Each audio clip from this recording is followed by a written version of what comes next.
গোপন সূত্রে ভিত্তিতে গতকাল রাতে লালগোলা থানার কৃষ্ণপুর ফিল্ডে অভিযান চালায় লালগোলা থানার পুলিশ।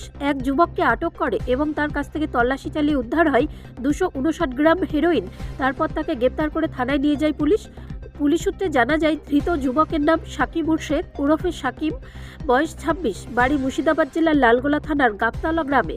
গতকাল রাতে গোপন সূত্রে খবর পেয়ে রাত্রি 11:42 নাগাদ লালগোলা থানার ভারপ্রাপ্ত আধিকারিক অতনু দাসের নেতৃত্বে পুলিশের একটি বিশেষ দল অভিযান পরিচালনা করে। অভিযানের সময় কৃষ্ণপুর থেকে কালমেঘা যাওয়ার রাস্তায় কৃষ্ণপুর ফিল্ডের কাছে এক যুবককে সন্দেহভাজন হিসাবে আটক করে। তার কাছে তল্লাশি চালালে মোট 259 গ্রাম হেরোইন উদ্ধার করা হয়। তার বিরুদ্ধে NDPS আইনের মামলা রিজু করা হয়।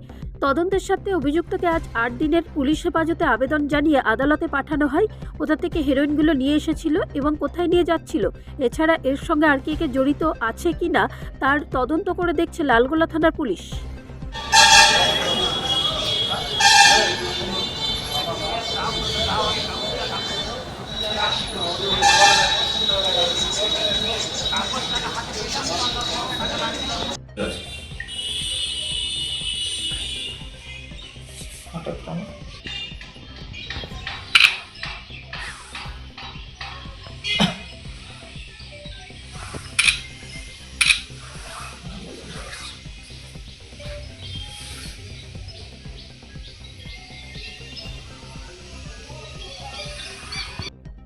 ব্যুরো রিপোর্ট, রাষ্ট্রীয় প্রসার বাংলা।